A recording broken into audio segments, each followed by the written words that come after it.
12 Years a Slave is one of the best films made in the 21st century. Director Steve McQueen and writer John Ridley take a fascinating, heartbreaking, and brutal story to perfectly craft a film that uses emotion to convey a greater message about inequality, the value of human life, and the true essence of humanity.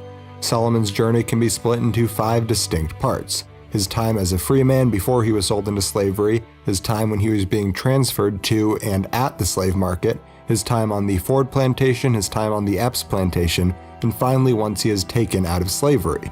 It's worth mentioning that the first 4 parts each get progressively longer, showing the toll that his time in captivity takes on him. The resolution itself is the shortest part of the film, but there will be more on that later. When we first meet Solomon, he is a free man. Steve McQueen wanted to emphasize that this isn't a story about someone who was born into slavery. It's a story about someone who was once free and had every right stripped from him. I wanted to deal with the whole idea of dealing with a Native American, as such, who had been, gone through that same ordeal. Because of this, the story is so much more relatable.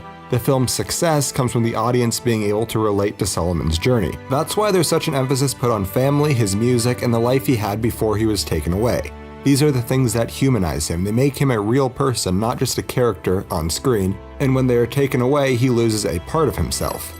Once he is sold into slavery, the slavers try to dehumanize Solomon. In this scene, he is forced to say that he is a slave under the threat of being beat. Are you a slave?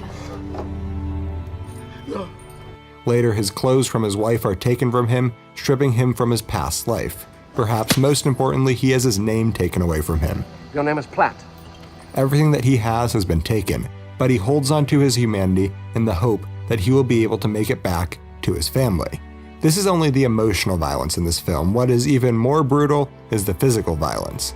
Part of why the violence affects the audience so much is that it is used in extremes. We either see none at all, or it is as severe as possible. When we first see the slaver beat Solomon, it is shot in low visibility. It is easy to see what is happening, but we are spared the details. However, the scene shows the pure cruelty of the slaver. The shot lasts for 87 seconds uninterrupted. There is no cutting away, we just have to watch it. It isn't until the next scene when Solomon removes his shirt do we see the full consequences of the beating with his tattered, bloody, and ripped shirt. This prolongs the beating. We have to wait until the next scene to see the full consequences of the violence. When Solomon arrives on the Ford plantations, we are met with a sharp contrast to what we have seen so far. Whereas everyone else has tried to dehumanize the slaves, Ford is someone who has the decency to at least treat his workers as human. Now, don't get me wrong, his actions are still reprehensible. What he does is terrible. But he is someone who tries to bring morals into a place where there are none. This is a movie that asks a lot of questions that don't have an easy answer. And one of those is, if you do something that you know is bad, but the law says isn't bad, does that make what you do bad? Well, the answer to that question can be found within the Bible. James 4:17 states, "So whoever knows the right thing to do and fails to do it, for him it is sin." Throughout the film, the slavers try to use the biblical references to justify their owning and abuse of fellow human beings. That's scripture. However, the movie uses this to comment on religion, showing how out of context it can mean something completely different than what it is supposed to mean. The 2 times where we see Ford preach to the people on the plantation, it is overlaid with audio from something else. First, we hear Tibbet's song competing in volume with Ford's scripture. I am the God of Abraham, the God of Isaac, and the God of Jacob. The second time, Eliza's crying drowns out Ford, And whoso shall receive one such little child in showing when religion is abused, there is nothing good about it. Ford may try to do things that he sees as right, but he still does things that he knows to be wrong. He looks for ways to divert the blame of his actions onto others, be that using scripture or through hiring other men to do the reprehensible deeds for him. The main message in the Ford segment of the movie is that there's nothing morally right about slavery. Ford may feel sorry for the enslaved people, he may wish the world was different, but that doesn't change what he does. The Ford section ends with Solomon being hung by the neck, with his feet barely touching the ground. For 4 straight minutes, the audience is forced to soak it in. Any justice that you may have thought existed on the Ford plantation is being harshly contrasted to what we are forced to watch. We see it from several different angles, each of these angles revealing that there are more people watching him, people who are capable of helping but choose not to. After this scene, there is a drastic change in tone, location, and intensity as Solomon is sold to the Epps plantation in the longest act of the film. Here, any illusions of morality are broken. There is nothing good on this plantation. It is the epitome of pure evil. For the majority of Solomon's time on the Epps plantation, the violence is implied. We know in this scene all the workers who didn't pick enough cotton will be beaten, but we don't see it. This makes it so much worse. When we finally do see the violence, we know it has always been there, which makes it harder to watch.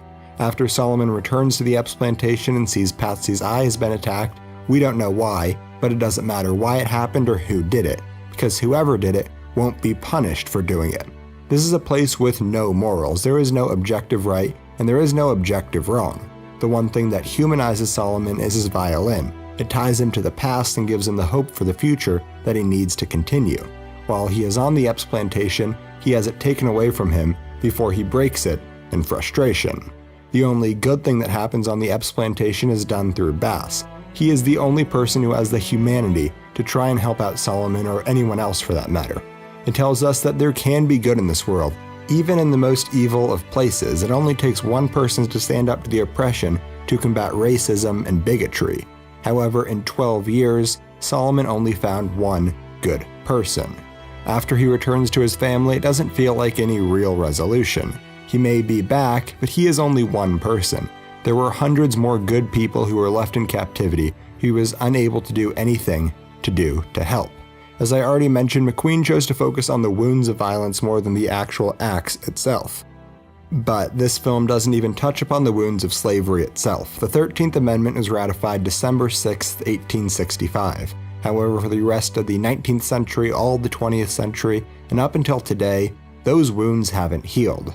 Part of why this movie's resolution feels so unfulfilling is that it wasn't a real resolution. For one person it was, but millions more still lived in oppression. One of the shots in the film that stood out to me the most happens early in the film. We see Solomon entrapped in this building before the camera moves up to show Washington, D.C. This shot in particular shows how helpless the situation is. A man is being unlawfully held prisoner right out of the Capitol, the one place where any real substantial change could and did come from. Yet, despite that, nobody seems able or willing to help. Thank you very much for watching. I'd forgotten just how intense this movie was, both physically and emotionally, but upon rewatching it, McQueen's talent as a director shined through.